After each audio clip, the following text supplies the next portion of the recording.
Hello, I'm Ronnie Eldridge. Welcome to Eldridge Company. Many of us of a certain age long for Bella Abzug's passionate and impatient determination to bring an end to the war. For her, the war was Vietnam. For us, it is Iraq. I can't help wondering what Bella would do today, and I've asked Liz Abzug, very much her daughter, with her political prowess, to wonder with me. So welcome, Liz. Thank you, Ronnie. Let's talk about this. Don't you wonder why isn't there another Bella around? Yeah, it's one of the things that most is troubling me. And when I meet people all over the country, and they always ask me, what would Bella do? Wouldn't she be out there calling for the end of the war? Yeah. And screaming and protesting? She'd be certainly not letting this debate and this length of time go on in Congress, but she'd also be out in the streets, and and she used to call the grassroots and the people, and organizing. Absolutely. Yeah. And she would have been calling the Congress members, her fellow Congress members, right away to move for an impeachment of President Bush over this. That's what she did, right? That's what she did for Tell us what she did. When she was in Congress in 1970 under President Nixon, we were terribly engaged in the war in Vietnam, and her first day of Congress, she called for his impeachment. Yes. Yeah.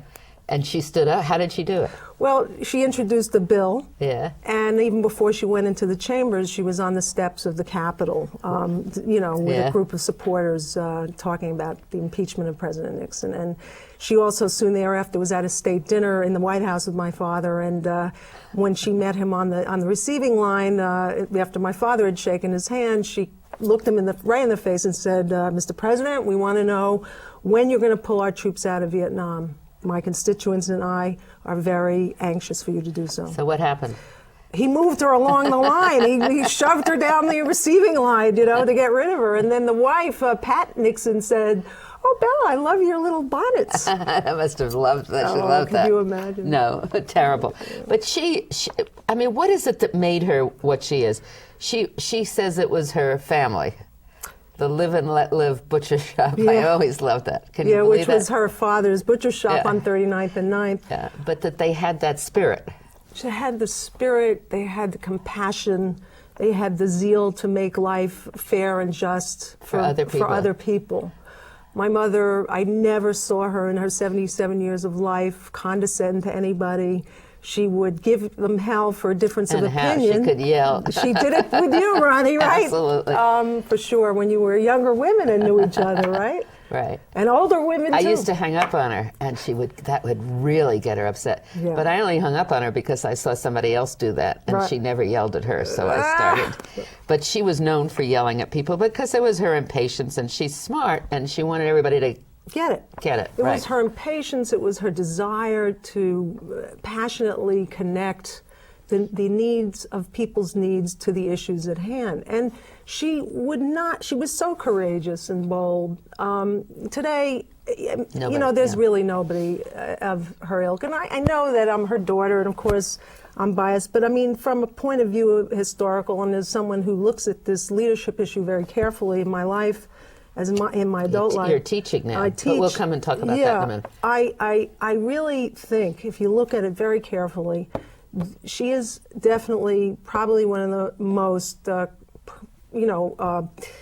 courageous leaders in history, and certainly in the 20th century, one of the strongest female leaders we ever had. She didn't worry about what people thought of her.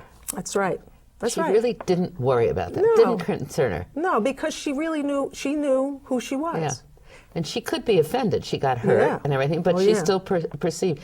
But she also, her principles are what guided her. That's right. She was a very good politician. Yes. But she never really compromised the principles. That's right. I'm glad you said it that way, because truly, that's what the other part. Yeah. To the end of her life, dying with her boots on, she kept her radicalism, she kept her beliefs, her deep beliefs, and was progressive and was never afraid to stand up and say what she felt. Right. She was that way as a young woman, as a young lawyer coming out of Columbia Law School. Right. And I think one of the reasons was the tradition in her household when she was a very young kid with her Russian immigrant parents who came to the States, like many, to find a new life, but also to make things fair in the Jewish tradition, to trust one another. But that was a very important part of her life. Yes, it was. Yeah.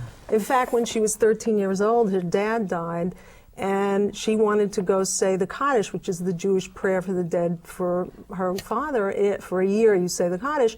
And she was brought up in an Orthodox home, and her grandfather, who lived with them, Wolf, at first he said, "Oh no, this is forbidden. A girl can't go. A woman or a little girl can't be part to go to the bima. They have to be upstairs or behind a mechitza, the curtain." But then he realized he had a special granddaughter, and then he had no grandsons. So he said, "Okay, I'll take you." And she, in fact, went for a year to pray for her dad with her grandfather Wolf every day. That's great. And she often says that's what her first breakthrough to feminism was. That was her first way to get. She had this comprehensive view of politics and what makes it work. She knew that you needed to be on the outside.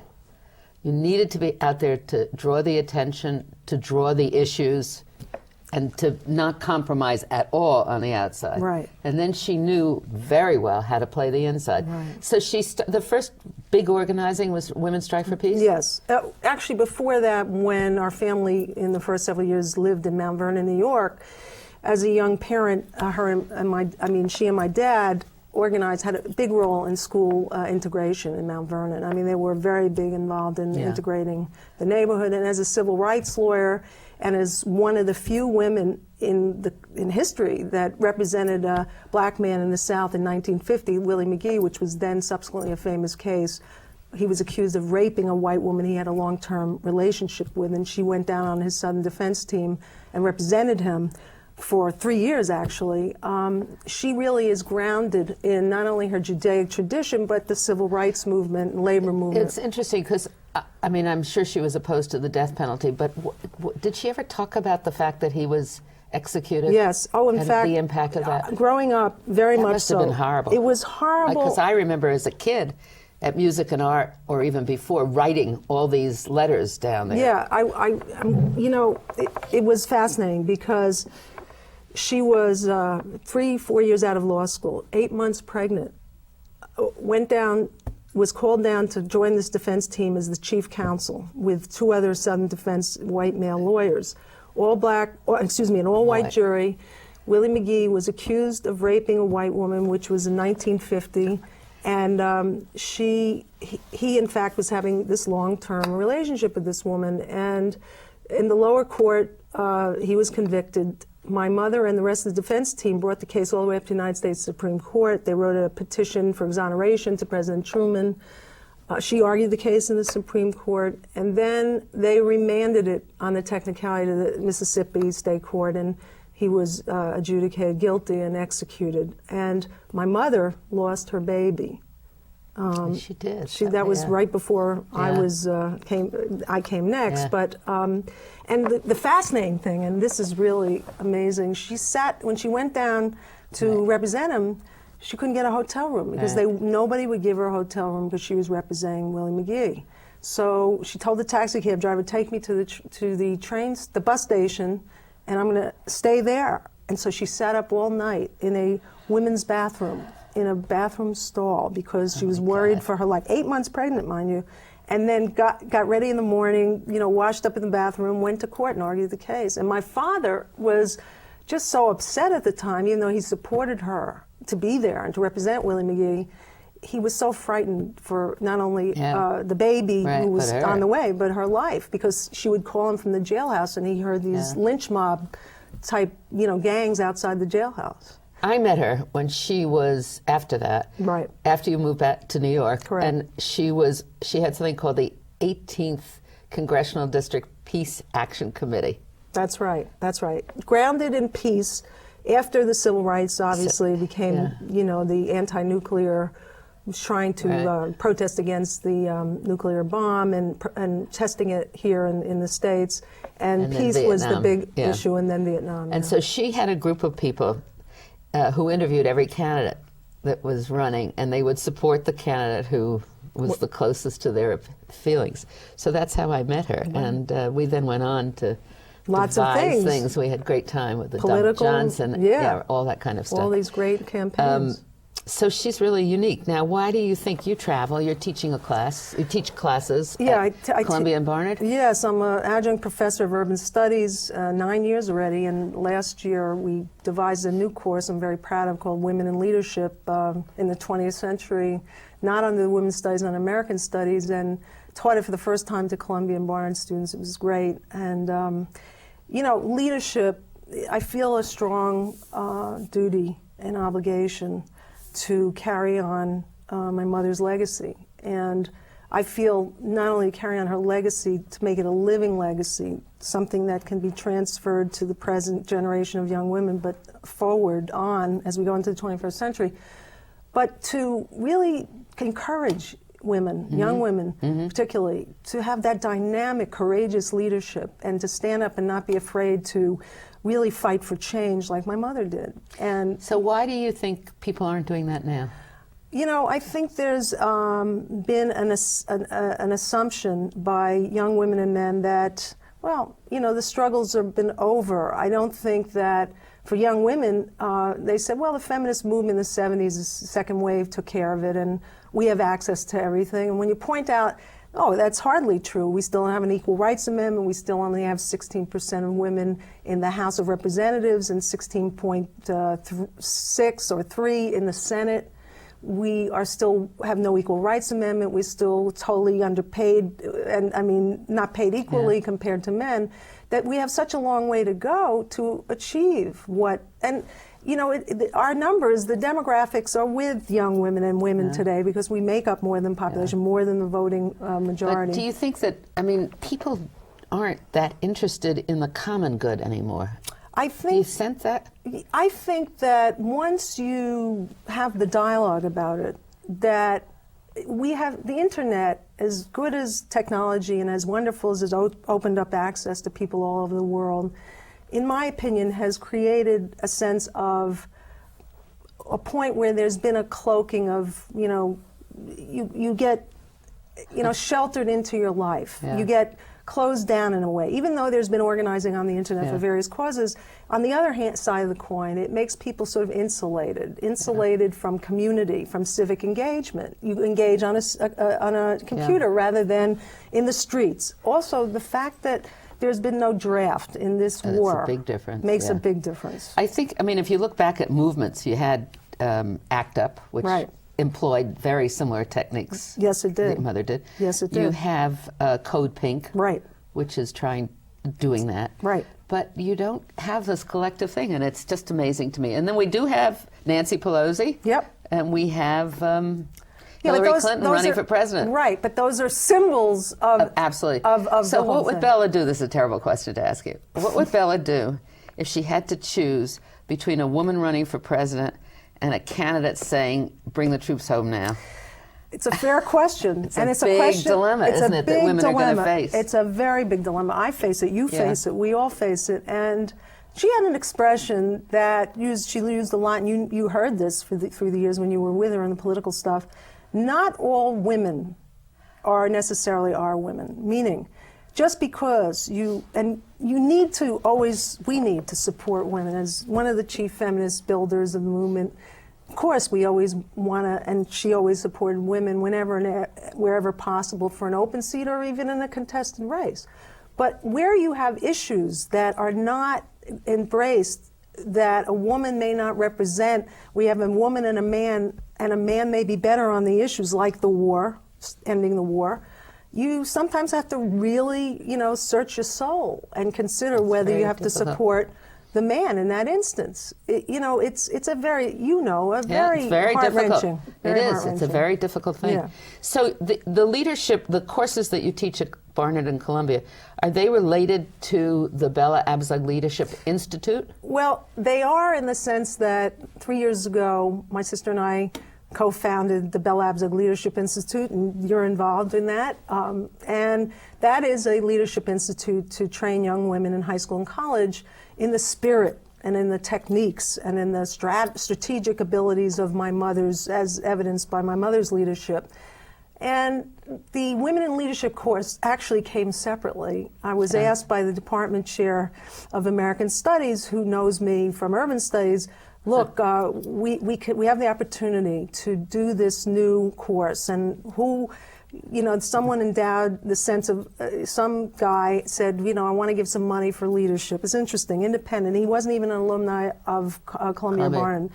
And he endowed this, a chair, and he said to them, to Barnum and Columbia, you devise it. So myself and Professor Rosalind Rosenberg, the history professor up there, we developed the syllabus and together, and we built this course, and it's a major breakthrough because it's all about case studies of women in politics, in business world, in media, in journalism, in advocacy, and starting from the end of the 1800s to the present. Oh, that's interesting. Yeah. That's great.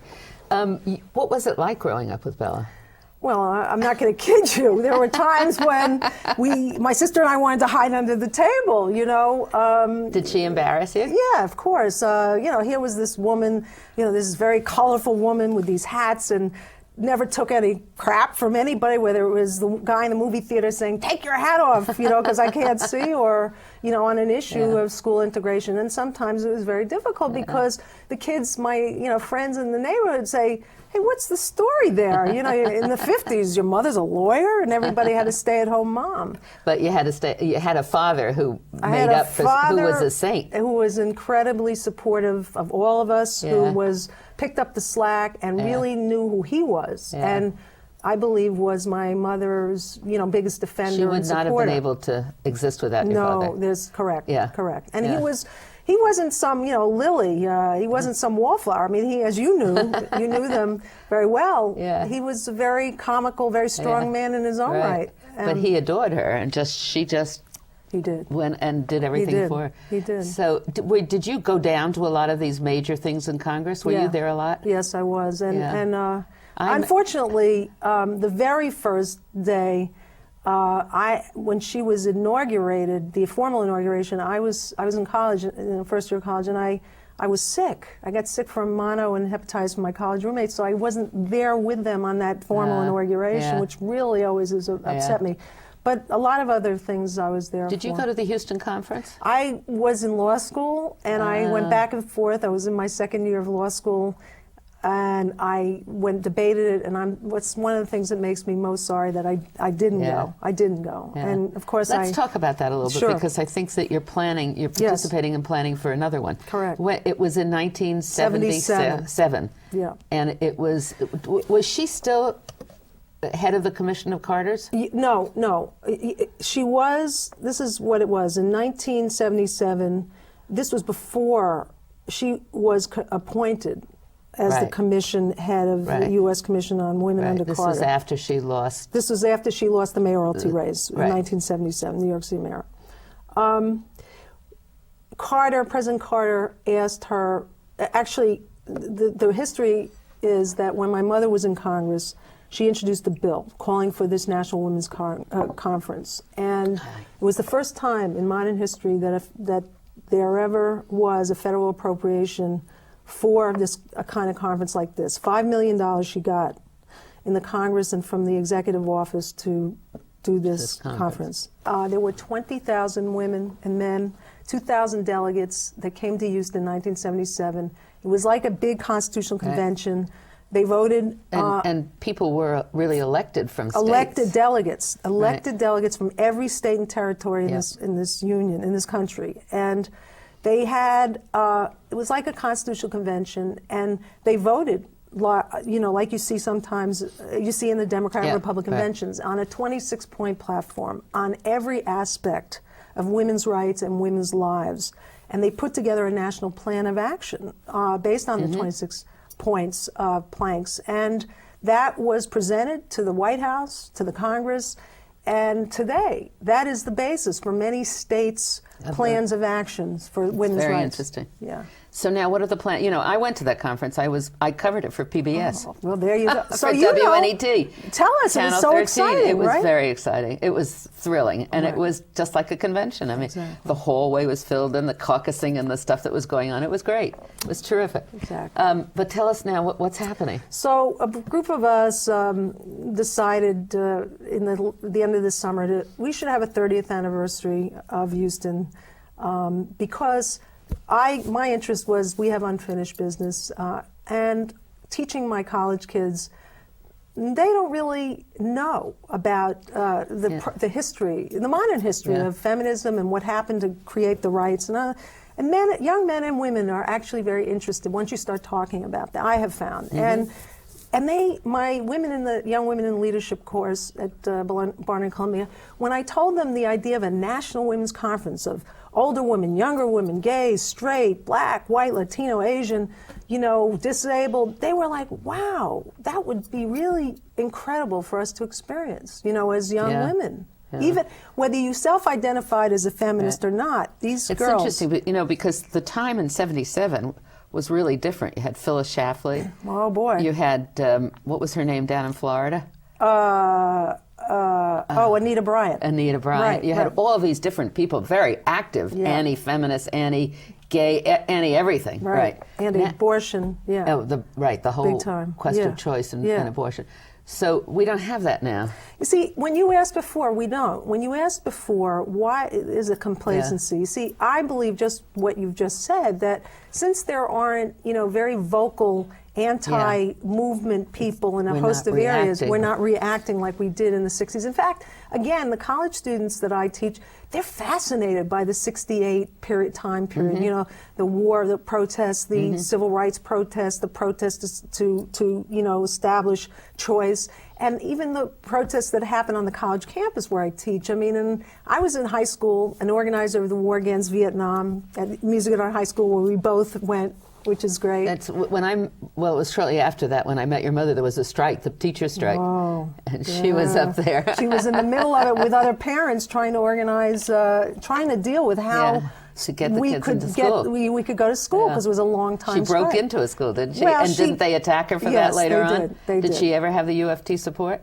Only very much later, and minimal because of that. But she was a concerned parent. Yeah, right, we were out of school for like a month. It's terrible. Anyway, go on. I'm sorry, but music and art was a wonderful place for. You were there. It was a wonderful place. But anyway, as an activist there, anti-war, I was one of the leaders of the high school music and art war against Vietnam organization, and we organized with other high schools around the city against the war. And one of the protests that I attended was on the Columbia University campus, where there was a big riot and the students took over the administration building. And when I tell the students today that I happen to have been there, of course I'm revealing my age, but they're so fascinated. All of them. This could ever even happen, Yeah, they said, wow, we wish we could relate to something like that today. It's very important because I don't think young people don't know they could do things differently. That's right. Right? That's right.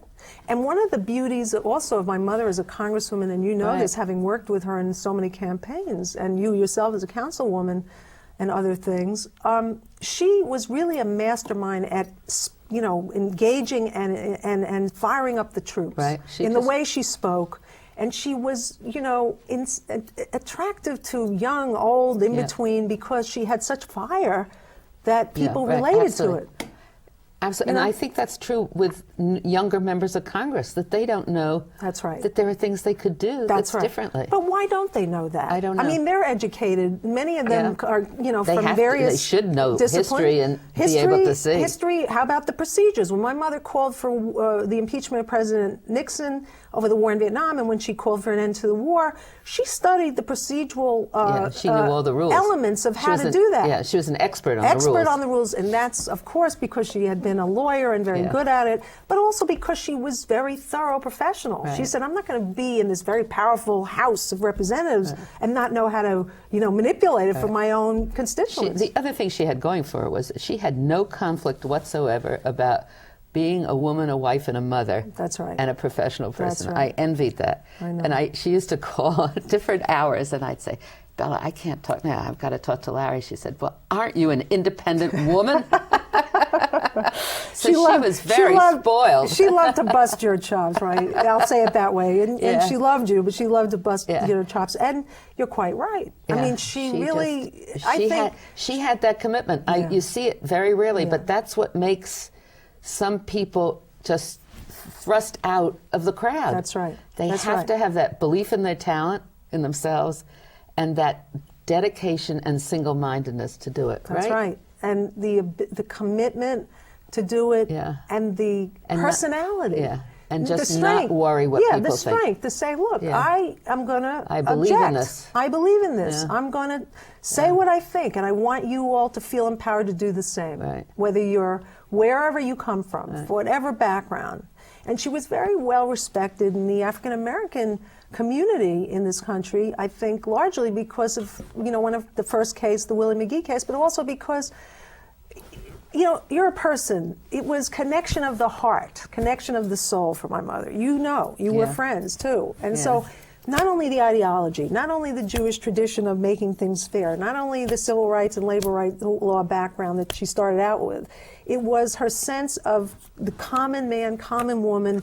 We need to connect. Her love of people, her love of engagement, her love of singing. Life and of life. Yeah. So when is this Houston conference? When are you Okay, so we're about? calling it Freedom on Our Own Terms, a celebration of the 30th anniversary of the National Women's Conference of Houston. It is going to be November 9th and 10th and 11th at Hunter College here in New York. Oh. And we're going to simulcast to different states. We hope to have bloggers on the spot, in a media room. We hope that maybe, and we would love it to see you speak and participate. And the key of this is that it will be multiracial, multi-ethnic, immigrant women, older, younger, in between, and to bridge the divide between history, the present, and the future. We're finished with this program, but is there a website or something that people can keep up with? Yes, it's you can go to www.abzuginstitute.org, which is the Bella Abzug Leadership Institute website. Great. Well, Liz, I've refrained from calling you your real name, which I can't. Should I? Yeah. Isabel. And I love that name, but she doesn't like it, and she made me promise I wouldn't call her that. Thank you very much, and I think we're lucky to have you, and certainly we were very lucky to have your mother. Thank you, Ronnie. Thanks. Yeah.